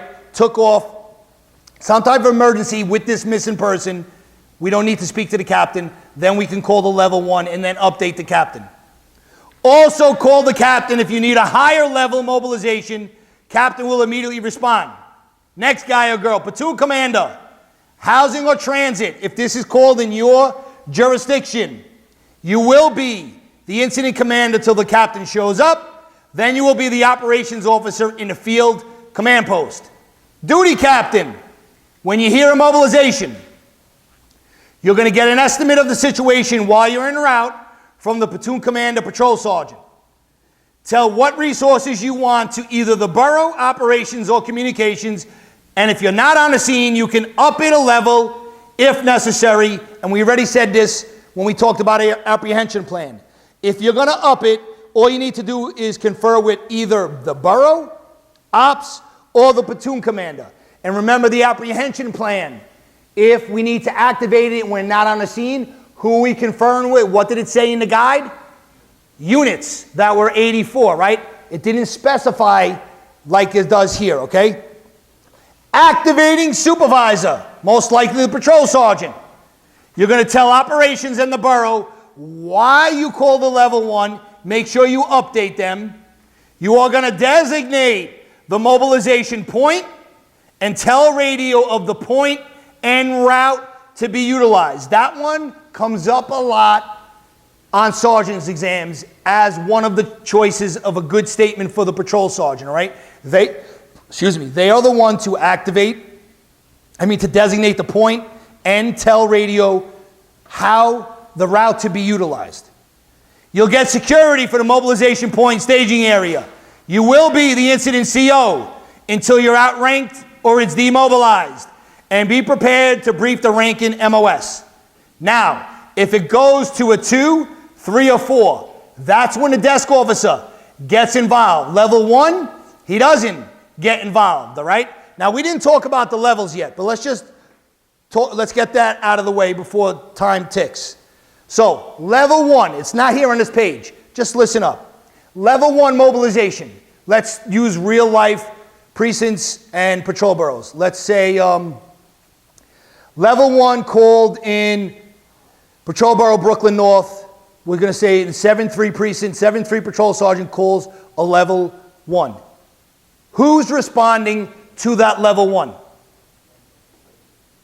SRG for Brooklyn. I don't know the new numbers. What is it? SRG what? 3 will respond to that level 1. Now there's a little catch. It says in there, if you look at page really, where is it? Page 25. This is what I'm talking about now without looking at the page, all right? Level 1, SRG responds, but also 1 patrol sergeant from the district and PSA. So the 7-3 sergeant called the level 1, Brooklyn SRG goes, but whatever transit and housing, so PSA 2 and PSA 3 sergeant and transit, whatever that is in Brooklyn, in that area, will respond as well. Why are they going? They're going basically just to see what the hell is going on. Why the 7-3 sergeant called. So 1 sergeant from transit, 1 sergeant from the affected transit housing, they go to pop up and just find out what's going on, all right? That's a level 1. Level 2, called in the 7-3. Will it be called by the 7-3 sergeant? Nope. He will call the level 1, but he'll let the captain know, hey, I need a level 2. Who's coming now? Citywide SRGs come. Same rule. Transit housing supervisor, pop in, see what's going on. Level 3, called. Again, that will be by a captain or above. Let's say level 3 called in the 7-3 precinct. The captain up to 2 or 3. Now, who is coming for a level 3? And I hope you all know this without having to go back and look. Who's coming on a level 3 called in Patrol Borough, Brooklyn North, 7-3 precinct? 1 and 8 from where? Each command in Patrol Borough, Brooklyn North, all right? Worst level means the shit is hitting the fan. Who's coming for a level 4? Again, captain or above. 1 and 8 from the whole job. That means the shit is really hitting the fan, all right? So that's the different levels. I don't think they would ask it. It's there in a box for you, but it's not hard to get down. That now that I mentioned it, is there anything I left out from that box? Oh yeah, if it's on a midnight, what's going to happen on a midnight? We don't have 1 and 8. Some commands, lucky you turn out 2 cars. So it comes down to 1 and 2 on a midnight, all right? So now go back to page 22, because now we're going to mention level 2, 3, or 4. So the desk officer pops up for a 2, 3, or 4, not the level 1. Desk officer in housing as well. You're going to stage, inspect, and supply your responders with a van, send them to the mobilization point. Transit, though, you have special rules. Transit will go by the train. Follow the arrow to the box on the right. Transit, desk officer notifies the affected patrol cops of which Transit Bureau facility to respond to, has them respond by train to the facility, and the desk officer notifies the command post of personnel available at the facility. Supervisor at the command post communicates with the Transit Bureau units that don't have Citywide on their radios, and transit and housing for level 3s will stay on their own jurisdiction. Level 4s, we will send them wherever.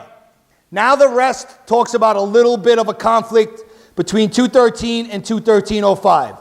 Basically, the last line is what you need to know before the next procedure. You see what it says on the test. You should be guided by 213.05 where it says 10.2. So the confusion or the little conflict is this. When a mobilization is called, where does the sergeant, what does the sergeant do? Does he tend to or go direct to the mobilization point? Think about common sense. Where do you, what does he have to do? He has to get a fucking van and he has to get cops. So of course he has to tend to. But there's a little bit of a conflict with 213.03 and 05. And we tell you to be governed by 05, which says, sergeants, when the mobilization is called, you will tend to, because you got to get a van and you got to get cops. That's what we tell, that's what you need to know, all right, sergeants and lieutenants. Cops have an option, which we're going to talk about in a second. Cops can either tend to or go direct to the mobilization point when they hear the mobilization being activated. All right, last procedure, 213.05, duties and responsibilities at a disorder. The actor is a captain or above, precinct COXO, duty inspector, duty captain or above. While en route, you're going to contact the command post via radio or phone for assessment. Upon arrival, you will assume the role of the incident CO, designate a suitable mobilization point, make traffic and security post. You may up at a level pre-arrival, but you already know this, we said it like 3 times. As long as you conferred with either the borough, operations, or the patrol sergeant, you will debrief the highest ranking supervisor on the scene. Top of the next page, regarding your command post. Ensure that it's properly staffed and operating command post has been established. Ideal location for your command post. Get the disorder plan from the precinct, PSA, or district. Make your command post staff. Now look at what the staff is for this procedure. Operations officer, intel, personnel / admin, and logistics officer. When we cover SIMS, it has a totally different list of command staff and general staff. On test day, they cannot mix this with a SIMS question because it's going to be a nightmare, right? So if they go to this, this is your command staff, those 4 people. If they talk about SIMS, you have command staff, which consists of 3 actors, which I'm not going to get into, and then you have general staff, which consists of, I think it's 5 or 6 actors, and we'll cover that when we do SIMS, all right? So it will be a headache, be definitely a double or a triple answer. So according to 213.05, your command staff are those 4 people. Review the area personally, or if you're unable, review it by a map.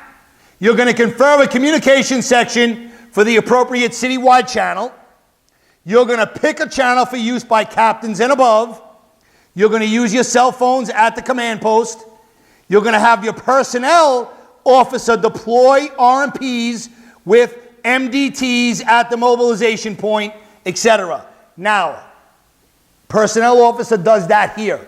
In SIMS, it's going to be different duties for the different actors. So you got to just keep them separated in your head, all right? You will implement the dual dispatch system. What is that? Follow the arrow to that box. That means high priority calls will get dispatched to detail cops, and low priority will be sent out to the sectors concerned in the precinct. Regarding deployment, you will form a plan and estimate 7 things about the crowd: size, movement, motivation, intent, leadership, duration, and intensity.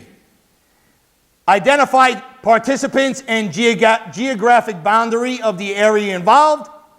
You will begin rumor control using your community affairs and community leaders. You'll identify future targets using community affairs and detectives. I would watch out with those 2 bullets back to back. Both of them utilize community affairs, but then the second half gives you a different actor. Divide areas into sectors for mobile patrol by SRG, preferably in vans. Keep your SRG together, aka task force, if possible, and have them use tactics of speed, surprise, and deception. Cover mobile field forces in sectors first, then assign additional personnel if needed. Foot post of sufficient size, you'll assign, it should be 1 and 8.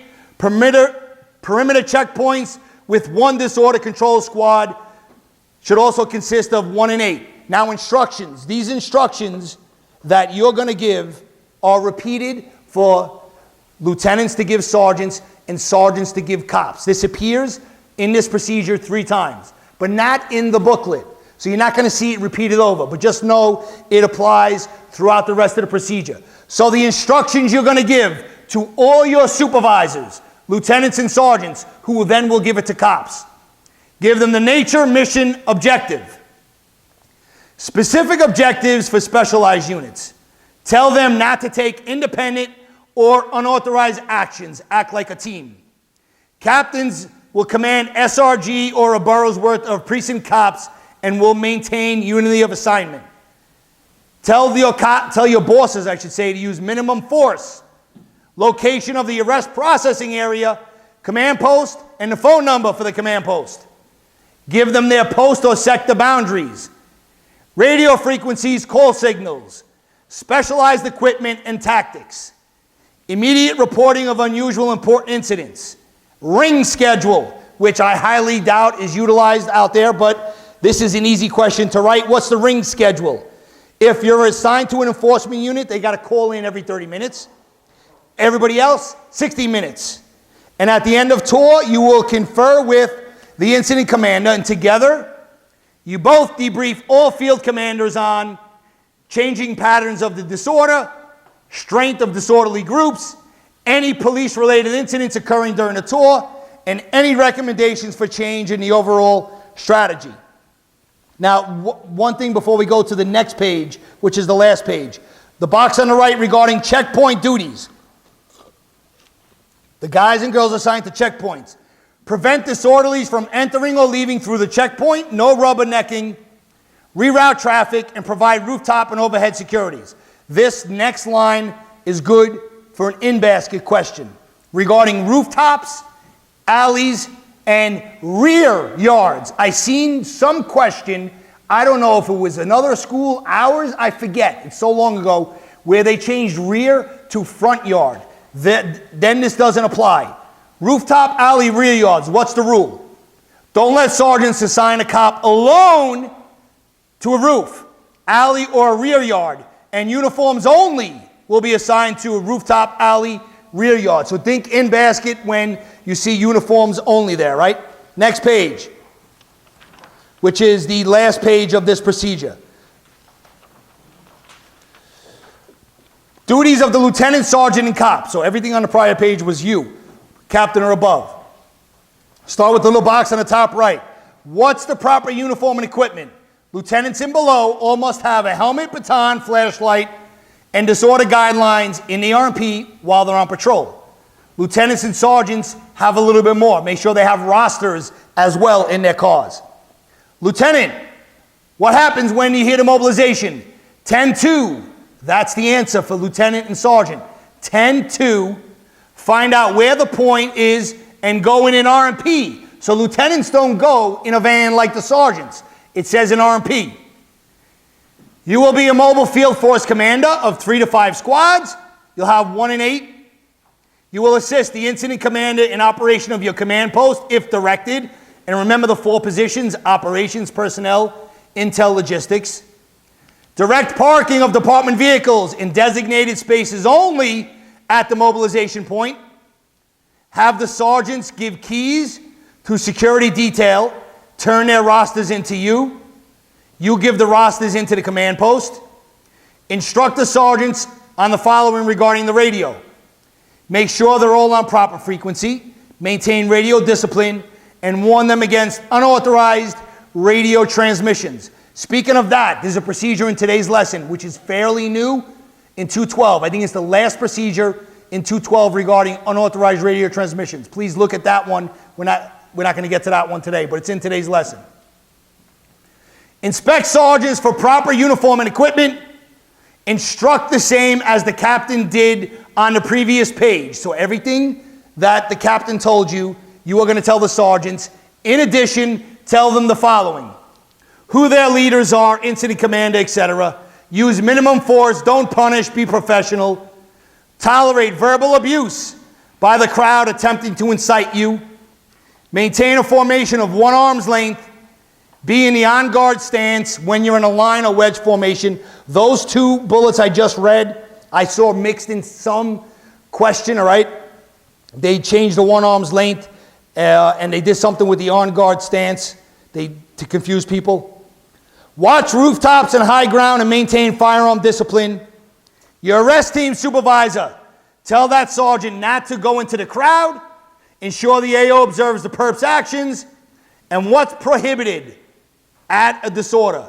Cops being complacent, breaking formation, unnecessary conversation, and congregating. Now the sergeant duties. When you hear the mobilization, what are you doing? 10-2. Form a squad of 8. Ensure they're properly equipped. Go to the mobilization point in a van. Not like the lieutenant RMP, in a van. And remember, the 1 in 8, if you're doing a midnight, now drops down to 2. Right and roll means you're doing the roster on the way there. When you get there, give your roster to the lieutenant. You may assist your incident commander and the command post staff with those 4 positions. Inspect the cops thoroughly at the mobilization point. Instruct them as you were instructed. Give your roster in. Direct parking only in designated areas. Give the keys to security detail if required. While en route, everybody in the van will have their radios tuned to the correct frequency. I don't know the rule. I don't know why this is the way it is, but only the sergeant and the van op will have their radios on. So everybody has to be on the right frequency, but only 2 radios are on for some reason.